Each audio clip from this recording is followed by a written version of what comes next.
Hello दोस्तों, नमस्कार। बात कर लेते हैं आज के दिन भर की सारी बड़ी खबरों की, जहां सबसे पहले आपको बताएंगे चिकन नेक पर भारत को धमकी देने वाले बांग्लादेश के मोहम्मद यूनुस को भारत ने दिया बहुत बड़ा और तगड़ा जवाब। दोस्तों, आधा कर दिया बजट, डूब जाएगी बांग्लादेश की आधी इंडस्ट्रीज। जी हाँ दोस्तों, यूनुस सरकार को भारत ने बजट में बहुत बड़ा और तगड़ा झटका दिया है। दोस्तों, उसको उसकी औकात दिखा दिया। जितना वो पाकिस्तान और चीन के संपर्क में जा रहा था, उतना ही भारत ने यूनुस को आईना दिखाया। बताएंगे अभी की सबसे बड़ी खबर। इतना ही नहीं दोस्तों, भारत के रक्षा बजट को देखकर भी उड़ गई पाकिस्तान की नींद। दोस्तों, कहने लगा अब हमारा क्या होगा। जी हाँ, लेकिन वही आपको बताएंगे दोस्तों, क्या ईरान के चाबहार पर होगा चीन का कब्जा? भारत ने छोड़ा मैदान या किया बड़ा खेला? बताएंगे आखिरकार क्यों इस बार केंद्रीय बजट में चाबहार बंदरगाह परियोजना के लिए कोई आवंटन नहीं किया गया। क्या चाबहार को छोड़ रहा है अपना भारत, या फिर इसके पीछे है बहुत बड़ी कूटनीति? सबसे पहले आपको बताएंगे क्या हो सकती है बात, तो वहीं आपको बताएंगे हरकतों से बाज नहीं आ रहा पाकिस्तान। इधर भारत ने जारी किया बजट, उधर ड्रोन के बाद एलओसी के पास मिला बड़ा गुब्बारा, पाकिस्तानी गुब्बारा। दोस्तों, वहीं आपको बताएंगे क्या फिर ब्लैकलिस्ट होगा पाकिस्तान? बनाए 300 आतंकी ट्रेनिंग कैंप। जी हाँ दोस्तों, आतंकवादियों को पनाह देने वाला पाकिस्तान क्या फिर एक बार होगा ब्लैकलिस्ट?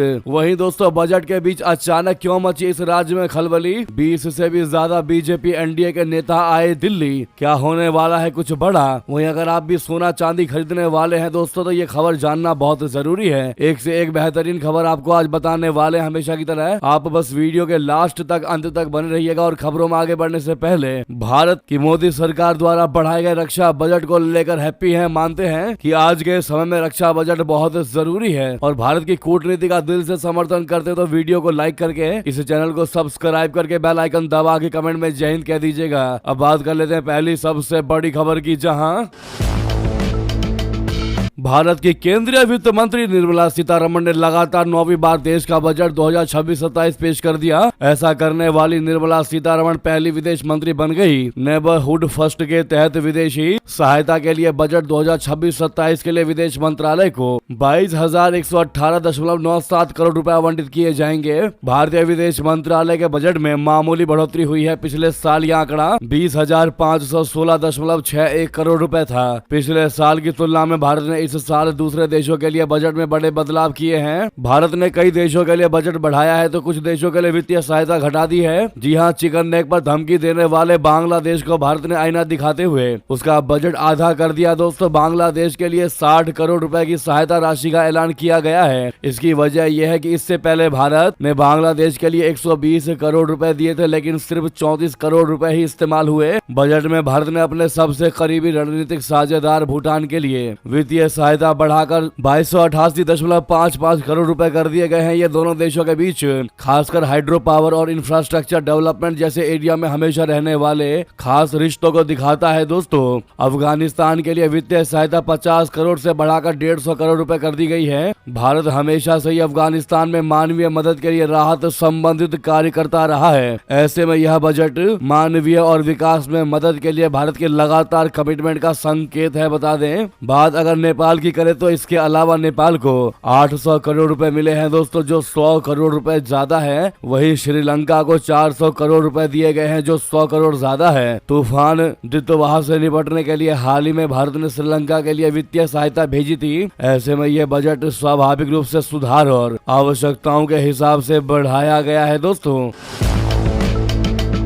इतना ही नहीं, उधर इस लिस्ट में मंगोलिया का भी नाम शामिल है, जहां वित्तीय सहायता के लिए पहले के 5 करोड़ रुपए के बजट को बढ़ाकर 25 करोड़ रुपए कर दिया गया है। इसके साथ ही मॉरिशस के लिए वित्तीय सहायता 50 करोड़ से बढ़ाकर 550 करोड़ रुपए करने का ऐलान किया गया। सेशेल्स के लिए पिछले साल की तरह बजट 19 करोड़ रुपए ही है। मालदीव को 550 करोड़ रुपए और म्यांमार को 300 करोड़ रुपए की वित्तीय सहायता देने का ऐलान किया है। दोस्तों, भारत की मोदी सरकार ने। ये तो रही दोस्तों भारत ने किसके लिए कितना बजट जारी किया। अब बात करते हैं कि जिस प्रकार से बांग्लादेश के बजट को आधा किया है अपने भारत ने, इससे मोहम्मद यूनुस सरकार या बांग्लादेश को कितना गंभीर असर पड़ेगा, कितना तगड़ा नुकसान होगा, आपको बता दें। भारत द्वारा बांग्लादेश के बजट को आधा किए जाने तो उसके टेक्सटाइल इंडस्ट्री को बहुत बड़ा और तगड़ा झटका लगेगा। दोस्तों, ये बांग्लादेश की रीढ़ की हड्डी मानी जाती है। आपको याद होगा हाल ही में यूरोपियन यूनियन के साथ हुआ फ्री ट्रेड एग्रीमेंट भी बांग्लादेश के कपड़ा उद्योग के लिए बहुत बड़ा झटका है। बजट बजट में लेबर इंटेंसिव टेक्सटाइल सेक्टर के लिए मजबूत पॉलिसी पर भी जोर दिया गया है, जिसका मकसद आत्मनिर्भरता, रोजगार, इनोवेशन और ग्लोबल कॉम्पिटिटिवनेस को बढ़ावा देना है। बांग्लादेश की टेक्सटाइल इंडस्ट्री भारत के लिए हमेशा से चुनौती रही है। बांग्लादेश दुनिया का दूसरा सबसे बड़ा रेडीमेड गारमेंट का निर्यातक है, जबकि भारत जो है वो 6 नंबर पर है। साल 2024 में बांग्लादेश ने 52.9 अरब डॉलर का कपड़ा निर्यात किया था, जबकि भारत ने टेक्सटाइल, अपैरल और हैंडीक्राफ्ट का कुल 37.7 अरब डॉलर का ही निर्यात किया था। अब सवाल यह है कि भारत के इस बजट से कैसे बांग्लादेश को लगेगा तगड़ा झटका। बता दें, जब से बांग्लादेश में मोहम्मद यूनुस की सरकार आई है, तब से भारत को लेकर वो उनका रवैया थोड़ा तल्ख रहा है। वहीं पाकिस्तान के साथ भी बांग्लादेश की नजदीकियां बढ़ने लगी। ऐसे में भारत ने भी द्विपक्षीय संबंधों को रणनीतिक रूप से परिभाषित करना शुरू कर दिया है, जिसकी झलक बजट में देखने को मिली है।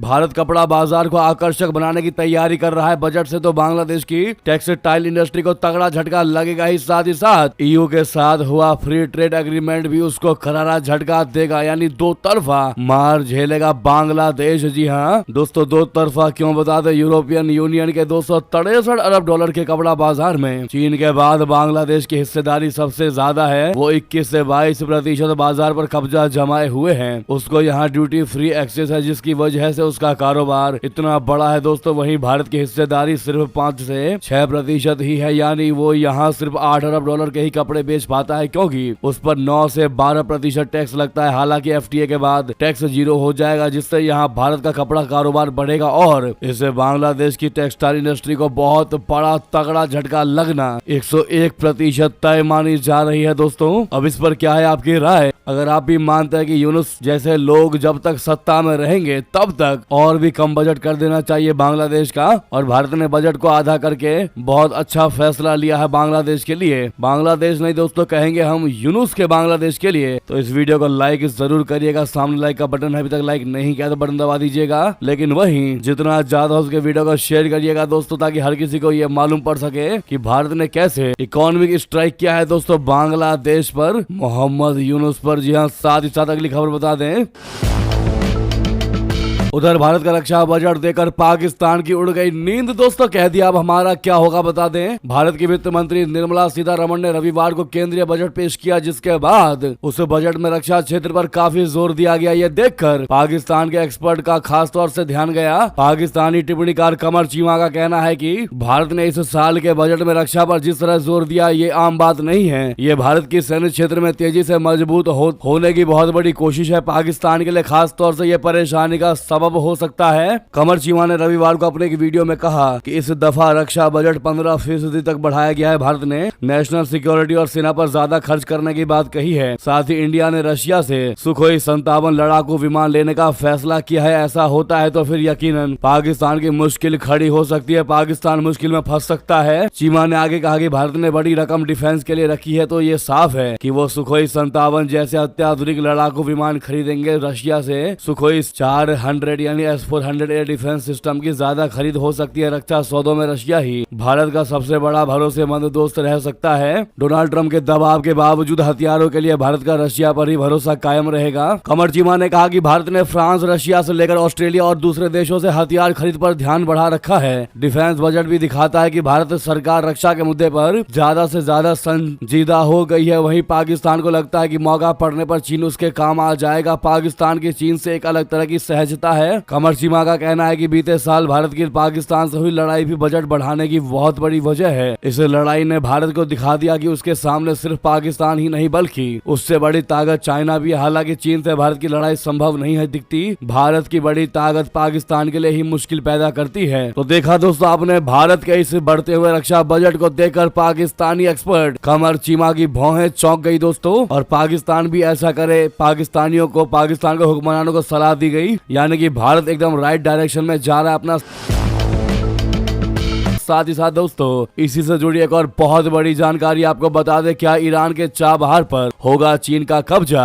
भारत ने छोड़ा मैदान या किया बड़ा खेल? दोस्तों एक्सपर्ट ने बताया बजट में नजरअंदाज करने की रणनीति। आपको बता दें भारत सरकार ने रणनीतिक तौर पर बेहद अहम ईरान के चाबहार पोर्ट को साल 2026 के बजट में नजरअंदाज किया। केंद्रीय बजट में चाबहार बंदरगाह परियोजना के लिए कोई धनराशि आवंटित नहीं की गई है। इससे इस क्षेत्र में चीन की मजबूती बढ़ सकती है, जो पहले ही पाकिस्तान के ग्वादर पोर्ट में अपनी मौजूदगी रखता है। एक्सपर्ट्स का कहना है कि भारत का चाबहार पर पीछे हटना चीन के लिए मौका बनाता है, वहीं इसे भारत की एक रणनीति के तौर पर भी देखा जा रहा है। रविवार को बजट पेश होने के बाद भू रणनीतिकार ब्रह्म चेलानी ने चाबहार पोर्ट पर बात की है। सोशल मीडिया पर अपने एक लंबे पोस्ट में चेलानी ने कहा है कि चाबहार अफगानिस्तान और सेंट्रल एशिया तक पहुंचने के लिए भारत का अकेला रास्ता है जो पाकिस्तान को बाईपास करता है। अगर भारत इस पोर्ट से पीछे हटता है तो जाहिर है कि चीन के लिए जगह खाली हो जाएगी। ऐसे में भारत का ऐसा करना ध्यान खींचता है। दोस्तों चेलानी कहते हैं कि चीन के खतरे को भारत जानता है। ऐसे में 26-27 के बजट में चाबहार के लिए फंडिंग की कमी रणनीतिक तौर पर पीछे हटने के बजाय एक टेक्टिकल रोक हो सकती है। इसकी वजह अमेरिका की ओर से भारत को 26 अप्रैल तक चाबहार पर ऑपरेशन बंद करने या प्रतिबंधों का सामना करने की डेडलाइन दी गई है। चेलानी के मुताबिक भारत पहले ही चाबहार के शाहिद बेहेश्ती टर्मिनल के डेवलपमेंट के लिए अपनी प्रतिबद्धता के तहत $20 मिलियन पर ट्रांसफर कर चुका है। ये फंड पहले से सिस्टम में है, इसलिए नए बजट आवंटन की तकनीकी रूप से जरूरत नहीं थी। ये भी पता चलता है कि नई दिल्ली चाबहार पर वॉशिंगटन के साथ बीच का रास्ता तलाश रही है। दोस्तों वहीं अब इस बजट पेश किए जाने के बाद प्रधानमंत्री मोदी जी ने कहा कि यह बजट गरीबों, अन्नदाताओं, युवाओं और महिलाओं को और शक्ति देगा। साथ ही इस बजट में जालंधर, लुधियाना और देश के कई अन्य शहरों को विकास के बड़े केंद्रों में बदलने पर बहुत अधिक ध्यान केंद्रित किया गया है। प्रधानमंत्री मोदी जी ने यह भी कहा है कि हाल ही में यूरोपीय यूनियन के साथ हुए मुक्त व्यापार समझौते से पंजाब सहित पूरे देश के निर्माताओं को अपने उत्पादों के निर्यात में लाभ होगा। दोस्तों अगली खबर की बात करते हैं, जहां पर हरकतों से बाज नहीं आ रहा पाकिस्तान। ड्रोन के बाद एलओसी के पास मिला गुब्बारा, अलर्ट पर सुरक्षा बल। दोस्तों सीमा पार से पाकिस्तान लगातार नापाक हरकतें करने से बाज नहीं आ रहा है। रविवार को जम्मू कश्मीर में एलओसी के पास पाकिस्तानी गुब्बारा मिला है, जिस गुब्बारे के मिलने के बाद सुरक्षा एजेंसियां अलर्ट मोड में आ चुकी है। दोस्तों इलाके में सर्च ऑपरेशन शुरू कर दिया गया है। शुरुआती जानकारी के मुताबिक ये गुब्बारा अखनूर में एलओसी के पास मिला है। बताया जा रहा है कि इस गुब्बारे पर PIA लिखा हुआ है। दरअसल पिछले कुछ समय में पाकिस्तान की नापाक हरकतों में बढ़ोतरी देखने को मिली है। पिछले कुछ समय में जम्मू कश्मीर के सीमावर्ती इलाकों में कई संदिग्ध हरकतें देखने को मिली है। हालांकि सीमा तैनात जवान लगातार पाकिस्तान के एक्शन का मुंह तोड़ जवाब दे रहे हैं। इससे पहले भी सीमा से सटे कुछ इलाकों में ड्रोन देखने को मिले थे। बताया गया है कि ये सभी ड्रोन पाकिस्तान की ओर से आए थे। दोस्तों ऐसे में अखनूर में एलओसी के पास दिखे इस पाकिस्तानी गुब्बारों के बाद पूरा सुरक्षा एजेंसियां सतर्क हो गई हैं। पूरे इलाके में सर्च ऑपरेशन जारी कर दिया गया है और किसी भी संदिग्ध एक्टिविटीज पर ध्यान रखा जा रहा है। दोस्तों अगली खबर बता दें, आतंकवादियों को पनाह देने वाला पाकिस्तान फिर से होगा क्या ब्लैक लिस्ट? बनाए 300 आतंकी ट्रेनिंग कैंप। दोस्तों बता दें साल 2022 में FATF की ग्रे लिस्ट से बाहर होने को पाकिस्तान अपनी बहुत बड़ी जीत बता रहा था, पर 2025 तक आते आते उसकी असलियत एक बार फिर दुनिया के सामने आ ही गई। दोस्तों एक ताजा और चौंकाने वाली रिपोर्ट में यह बड़ा खुलासा हुआ है कि पाकिस्तान में आतंकी फंडिंग का धंधा पहले से भी ज्यादा तेज हो गया है। खुखार आतंकी संगठन जैश ए मोहम्मद ने पाकिस्तान के ही घरेलू डिजिटल पेमेंट सिस्टम का इस्तेमाल करके करीब 1.4 करोड़ अमेरिकी डॉलर का भारी भरकम फंड जुटा लिया है। इस खुलासे ने साबित कर दिया है कि पाकिस्तान ने अंतर्राष्ट्रीय मंच पर सुधार के जो भी वादे किए थे वे केवल दिखावा थे और वहां का वित्तीय तंत्र आज भी आतंकियों के लिए सबसे सुरक्षित ठिकाना बना हुआ है। खुफिया रिपोर्टों ने पाकिस्तान के बैंकिंग और डिजिटल सिस्टम की धज्जियां उड़ाकर रख दी हैं। रिपोर्ट के मुताबिक आतंकी संगठन अब पुराने तरीकों को छोड़कर कैशलेस और डिजिटल रास्तों का इस्तेमाल कर रहे हैं। दोस्तों जैश ए मोहम्मद ने इस डिजिटल फंड का इस्तेमाल पाकिस्तान के अलग अलग हिस्सों में 300 से ज्यादा नए आतंकी ट्रेनिंग कैंप बनाने के लिए किया है। ये बेहद खतरनाक संकेत है, क्योंकि इसे पता चलता है कि पाकिस्तान सरकार की नाक के नीचे आतंकियों का पूरा ढांचा फिर से खड़ा हो गया है। FATF ने अब पाकिस्तान को फॉलो अप मॉनिटरिंग में डाल दिया है, जिसका मतलब है कि उस पर अब हर पल कड़ी नजर रखी जाएगी। दोस्तों FATF की अध्यक्ष अलीजा डी आंद्रा मुद्राजो ने पाकिस्तान को 2 टूक शब्दों शब्दों में चेतावनी देते हुए कहा है कि ग्रे लिस्ट से बाहर होने का मतलब ये बिल्कुल भी नहीं है कि उन्हें आपराधिक गतिविधियों की खुली छूट मिल गई है। पाकिस्तान को यह गलतफहमी पालना छोड़ देना चाहिए कि वो अब बच निकलेगा, क्योंकि पाकिस्तान इस संस्था का पूर्ण सदस्य नहीं है, इसीलिए एशिया पैसिफिक ग्रुप उस पर लगातार निगरानी रख रहा है। साल 2025 में भी पाकिस्तान को सख्त मॉनिटरिंग में रखने का फैसला उसकी नीयत में कमी और टेरर फंडिंग को रोकने में नाकामी को साफ तौर पर दर्शाता है। अगर हालात नहीं सुधरे तो पाकिस्तान पर दोबारा पाबंदियां लग सकती हैं। दोस्तों, इस पर आपका क्या कहना है, आपकी क्या राय है, जरूर कमेंट करके बताइएगा। नेक्स्ट खबर बता दें,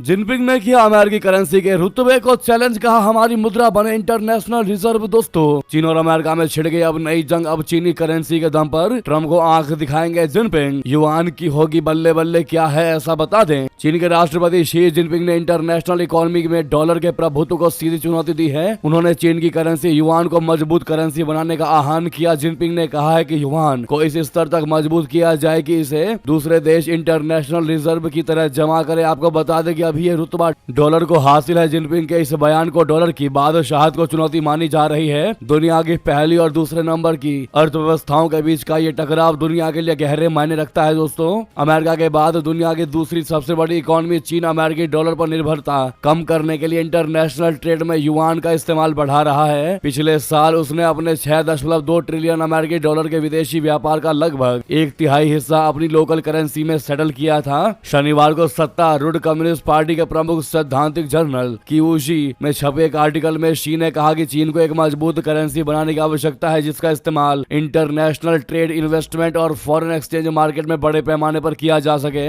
और जो ग्लोबल रिजर्व का दर्जा हासिल कर सके। ग्लोबल रिजर्व ऐसी मुद्रा होती है दोस्तों जिसे दुनिया भर की सरकारें, केंद्रीय बैंकें और वैश्विक वित्तीय संस्थान बड़े पैमाने पर अपने विदेशी मुद्रा भंडार में रखती हैं। यह मुद्रा अंतर्राष्ट्रीय व्यापार, निवेश, कर्ज चुकाने और वैश्विक लेन देन के लिए इस्तेमाल होती है। सरल शब्दों में कहें तो ये दुनिया की सबसे विश्वसनीय और सबसे ज्यादा स्वीकार्य मुद्रा होती है जिसे लगभग सभी देश सुरक्षित समझकर स्टॉक करते हैं। अमेरिकी डॉलर द्वितीय विश्व युद्ध के बाद से ही दुनिया की प्रमुख ग्लोबल रिजर्व करेंसी है। IMF के अनुसार वैश्विक विदेशी मुद्रा भंडार में डॉलर की हिस्सेदारी अभी भी लगभग 58 से 60% के आसपास रहती है। हालांकि शी जिनपिंग ने इस लेख में सीधे तौर पर अमेरिकी डॉलर का जिक्र नहीं किया, जिसके कुछ अंश यहाँ कई मीडिया आउटलेट्स ने छापे थे। दोस्तों, वहीं आपको बता दें,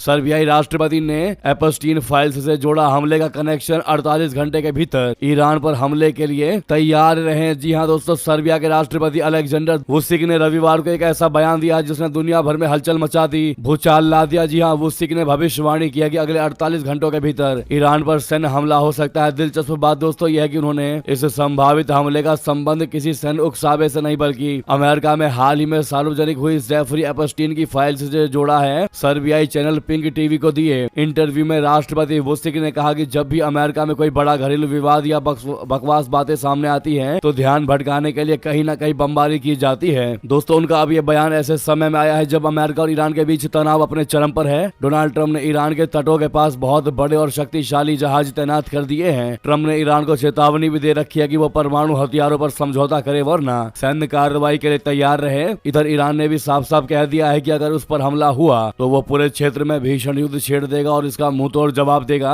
देखते हैं दोस्तों क्या होता है 48 घंटे के भीतर। साथ ही साथ आपको बता दें, क्या भारत भी अब वेनेजुएला से खरीदेगा तेल? शशि थरूर ने पकड़ा ट्रंप का खेला, कह दिया कि ट्रंप अपने प्लान के तहत काम कर रहे हैं और उन्होंने रूसी तेल पर जानबूझकर प्रतिबंध लगाए हैं ताकि वेनेजुएला को तेल का नया मार्केट बनाया जा सके और उसका कंट्रोल ट्रंप के पास ही रहे। दोस्तों, अमेरिकी राष्ट्रपति ट्रंप के बयान पर कांग्रेसी सांसद शशि थरूर ने यह बड़ा बयान दिया। उन्होंने कह दिया कि यह समझौता काफी लंबे समय से अटका हुआ है, लेकिन तेल के मोर्चे पर मुझे यह देखकर आश्चर्य नहीं हुआ क्योंकि आप जानते ही हैं कि वेनेजुएला, ईरान और रशिया के तेल पर पश्चिमी देशों ने प्रतिबंध लगा दिए थे, जिसके परिणाम स्वरूप देश सीमित मात्रा में अन्य तेल, अमेरिकी तेल, मध्य पूर्वी तेल आदि खरीद रहे हैं। भारत पश्चिमी देशों की सहमति और जानकारी से रूसी तेल खरीदकर सीमित आपूर्ति पर दबाव कम करने में सक्षम था, लेकिन अब जब राष्ट्रपति ट्रंप ने इस पर सख्ती बरती है और भारत पर 50% टैरिफ लगा दिया है तो ये अव्यवहारिक हो गया है। प्रतिबंधित रूसी तेल खरीदने वाली कंपनियों को भी अमेरिका से प्रतिबंधों का सामना सामना करना पड़ सकता है और उन्हें अन्य व्यवसायों के बारे में भी सोचना होगा। रशिया से खरीद में पहले ही काफी गिरावट आ चुकी है दोस्तों। अब अगर आप किसी और स्रोत से इसमें बढ़ोतरी नहीं करते हैं तो तेल की कीमतें हर जगह बढ़ेंगी, क्योंकि हो ये रहा है कि ज्यादा खरीदार किसी खास चीज इस मामले में तेल की सीमित मात्रा पर ध्यान केंद्रित कर रहे हैं। इसलिए अमेरिकी दृष्टिकोण से यह जरूरी था, क्योंकि वे भी पेट्रोल पंप पर कीमतें बढ़ना नहीं चाहते। अमेरिकी मतदाताओं पर इसका असर पड़ेगा। जी हाँ, साथ ही साथ बता दें, बजट के बीच अचानक क्यों मची इस राज्य में खलबली। 20 से ज्यादा बीजेपी एनडीए के नेता आए दिल्ली दोस्तों। देश में बजट की चर्चाओं के बीच पूर्वोत्तर के अहम राज्य मणिपुर की राजनीति में हलचल मच गई है। राज्य में एनडीए से जुड़े 20 से ज्यादा मणिपुरी विधायक दिल्ली बुला लिए गए हैं। उनकी सोमवार यानी आज गृह मंत्री अमित शाह जी के साथ अहम बैठक होने की संभावना है। माना यह जा रहा है कि इस मीटिंग में राज्य में नई सरकार बनाने की संभावना पर चर्चा हो सकती है। आपको बता दें दोस्तों कि राज्य में फिलहाल राष्ट्रपति शासन लागू है, जिसकी मियाद 12 फरवरी तक को खत्म होने जा रही है। ऐसे में सरकार के सामने अब दो ही विकल्प बचे हैं दोस्तों कि वो एक बार फिर राष्ट्रपति शासन की अवधि को बढ़ा दे या फिर राज्य में नई सरकार के निर्माण का मार्ग प्रशस्त करे। इन्हीं दोनों संभावना पर आज यानी सोमवार को होने वाली बैठक में मंथन हो सकता है। दिल्ली से बुलावा आने के बाद बीजेपी नेशनल पीपल्स पार्टी और नागा पीपल्स फ्रंट 20 से ज्यादा विधायक फ्लाइट से दिल्ली रवाना हो गए हैं। दिल्ली जाने वालों में बीजेपी प्रदेश अध्यक्ष शारदा देवी भी शामिल है। उन्होंने बताया कि एनडीए के सभी विधायकों को बुलाया गया है। उम्मीद है कि राज्य में लोकप्रिय सरकार का गठन होने जा रहा है। जी हाँ दोस्तों, तो वहीं आपको बताते हैं, मुस्लिम संगठनों के विरोध को किया खारिज। हिमंता बिश्व शर्मा ने कहा, जब तक मैं सीएम हूँ मियां परेशान ही रहेंगे। जी हाँ, बांग्लादेशी घुसपैठियों के मुद्दे पर असम के सीएम हिमंता बिश्व शर्मा के